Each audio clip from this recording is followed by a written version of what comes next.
Hello everyone. My name is Elena, and if you're watching this, you're probably here for stories that make you think twice about judging a book by its cover.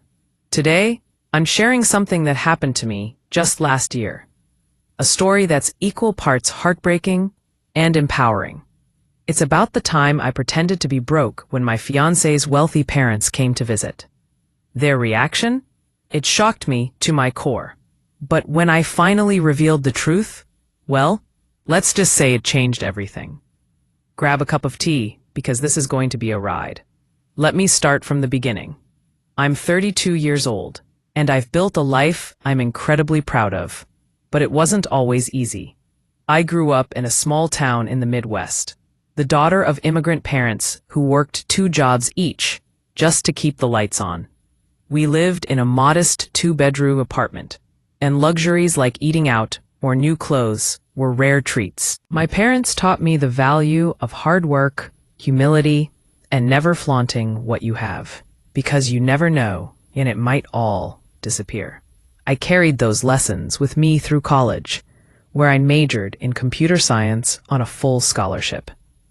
After graduation, I landed a job at a tech startup in Silicon Valley. It was grueling, long hours, high pressure, but I thrived. Within 5 years, I climbed the ladder to become the CTO of a mid-sized software company, specializing in AI-driven cybersecurity. My salary? Let's just say it's in the high 6 figures, with stock options that have made me a multimillionaire on paper.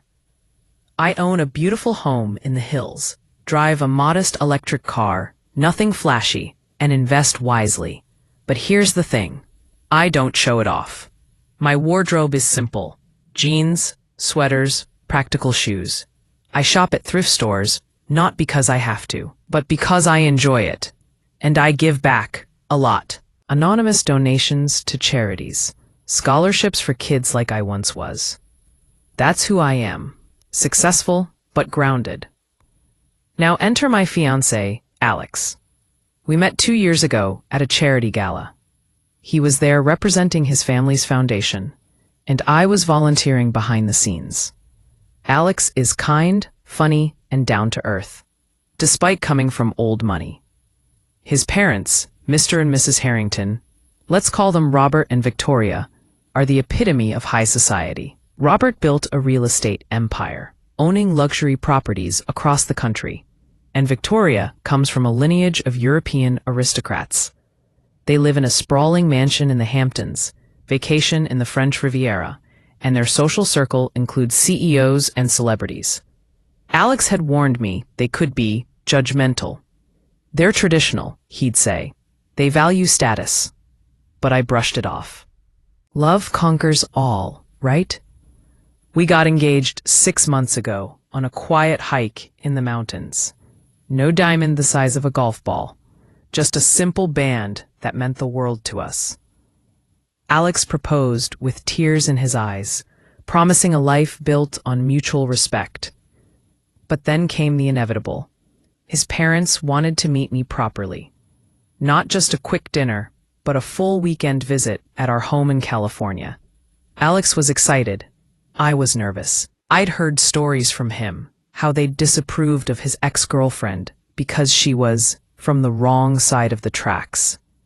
How they pushed him toward suitable matches from their elite network. That's when the idea hit me. What if I tested then? Not out of malice, but to see their true colors. Alex knew about my success, of course. He'd seen my bank statements, visited my office. But his parents? They only knew I worked in tech, nothing more. I decided to play the part of the struggling girlfriend from humble beginnings. I'd dress down, act a bit naive about money, and see how they treated me. If they were kind, great. If not, well, it would tell me everything I needed to know about the family I was marrying into. I shared the plan with Alex. At first, he laughed. Elena, you're crazy. But, okay, if it helps you feel secure. He agreed not to spill the beans, though he was uneasy. Just don't let it go too far, he warned. The weekend arrived faster than I expected. It was a crisp Friday in October. I spent the morning preparing our home. Not my actual hilltop house with the infinity pool and home theater, but a rented Airbnb in a middle-class neighborhood. Why? Because my real home screamed success, modern architecture, original art on the walls, a garage full of gadgets. The Airbnb was cozy but unassuming, a 3-bedroom ranch with dated furniture and a small backyard. I parked my car in the garage and borrowed Alex's old sedan to complete the illusion. For my wardrobe, I dug out thrift store finds, a faded floral dress, scuffed flax, and minimal makeup. I even practiced my naive demeanor in the mirror, wide-eyed wonder at fancy things, hesitant speech. Alex's parents arrived at noon, chauffeured in a sleek black Mercedes. Robert stepped out first, tall, silver-haired, in a tailored suit that probably cost more than my first car. Victoria followed, elegant in pearls and a cashmere sweater, her hair perfectly coiffed. They carried designer luggage and a bottle of vintage wine as a housewarming gift. "Darling," Victoria exclaimed, air-kissing Alex. "What a quaint little place. So authentic." Robert shook Alex's hand firmly. "Son, good to see you, and this must be Elena." I smiled shyly, extending my hand. "Hi, Mr. and Mrs. Harrington. It's so nice to meet you properly. Welcome to our home." Victoria's eyes scanned me from head to toe, her smile tight. "Charming. And please, call us Robert and Victoria." We settled in the living room. I offered coffee from a basic drip machine. No fancy espresso here. As we chatted, I kept it light, talking about my job as a junior developer at a small firm, how Alex and I met at the gala, omitting my role, and my simple upbringing. "So, Elena," Robert said, sipping his coffee with a slight grimace, "what do your parents do?" "Oh, they're retired now," I replied softly. "Dad was a mechanic. Mom worked in a diner. We didn't have much, but we were happy." Victoria nodded sympathetically, but her eyes flicked to the chipped mug in her hand. How admirable. Rising above one's circumstances is so inspiring. Alex shot me a glance, but I played along. "Thank you. I'm just grateful for what I have now." Dinner that night was at a modest Italian restaurant I'd chosen, nothing Michelin-starred. I insisted on paying, pulling out a worn wallet and counting bills carefully. "It's on us," I said. "We don't get to splurge often." Robert chuckled. "Nonsense, dear. Let me handle it." He whipped out a platinum card, waving off my protests. Victoria leaned in. "Elena, you must let us treat. We wouldn't want to strain your budget." I felt a pang. Already the condescension. But I smiled. "You're too kind." Back at the house, over dessert, store-bought pie, the conversation turned to wedding plans. "We envision something grand," Victoria said. "Our estate in the Hamptons, perhaps. 500 guests, orchestra, the works." I hesitated. "That sounds lovely, but we're thinking smaller. Intimate, you know, to keep costs down." Robert raised an eyebrow. "Costs? Son will cover it. Elena, surely you want the best for your special day." "Oh, I do," I said, feigning excitement mixed with worry. "But I wouldn't want to impose." Victoria patted my hand. "Darling, it's no imposition. We understand not everyone can afford extravagance." Alex shifted uncomfortably, but stayed silent. The next morning, Saturday, I upped the ante. I accidentally mentioned our financial struggles. While making breakfast, scrambled eggs and toast, nothing gourmet. I sighed. Alex been so supportive. My job doesn't pay much, and with student loans... Victoria's eyes widened. "Student loans? At your age?" I nodded meekly. "Yeah, it's tough. But we're managing." Robert cleared his throat. Alex, a word. They stepped outside, but the walls were thin. I overheard snippets. Unsuitable, gold digger vibes, think about your future. My heart sank. Gold digger? Me, who could buy their estate twice over? When they returned, the atmosphere was tense. We spent the day sightseeing in the city. Free parks, a budget museum. Victoria complained about the crowds. We usually charter private tours, she said. At lunch, a sandwich shop, I forgot my wallet.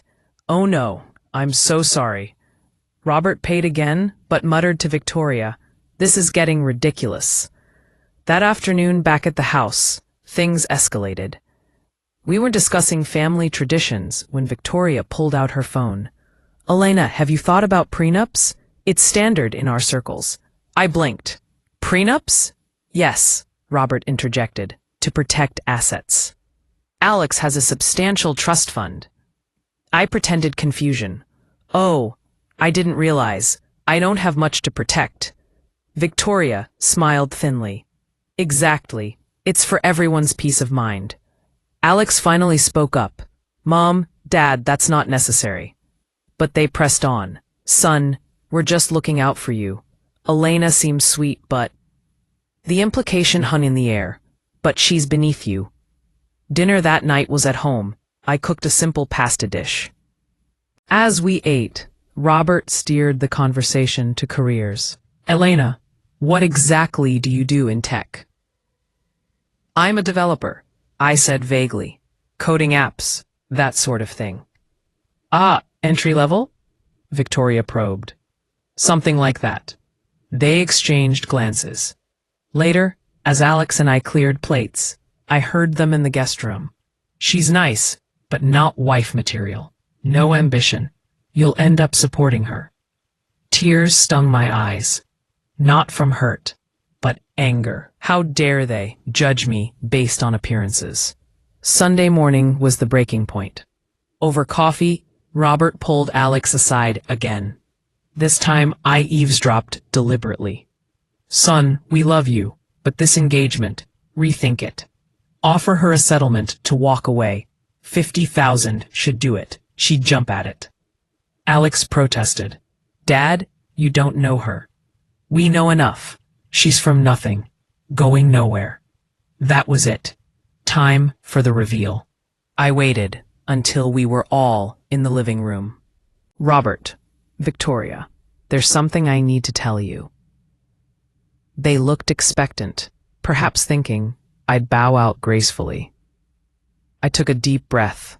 "I've been pretending this weekend.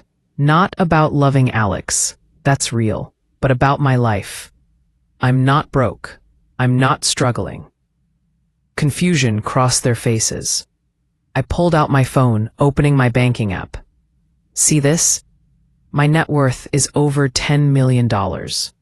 I own a cybersecurity firm. I'm the CTO. This house? It's a rental. My real home is a 5-bedroom estate with ocean views." Silence. Then I showed them articles. "Tech mogul Elena Ramirez revolutionizes AI security." Photos of me at conferences, shaking hands with industry leaders. Victoria's face paled. "But why?" "To see how you'd treat me if I wasn't worthy." And honestly, it was disappointing. Robert stammered. We didn't mean." "You did," I said firmly.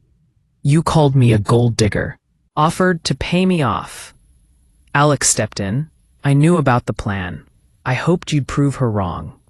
Tears welled in Victoria's eyes. "We're sorry. We were wrong." We talked for hours. They admitted their snobbery stemmed from their own insecurities. Robert's rags to riches story made him fear losing it all. Victoria's upbringing emphasized status. By evening, apologies flowed. They hugged me, promising to change. The wedding? We had it our way. Intimate.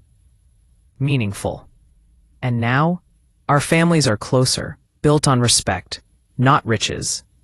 Moral of the story: True wealth isn't in your wallet, it's in your heart.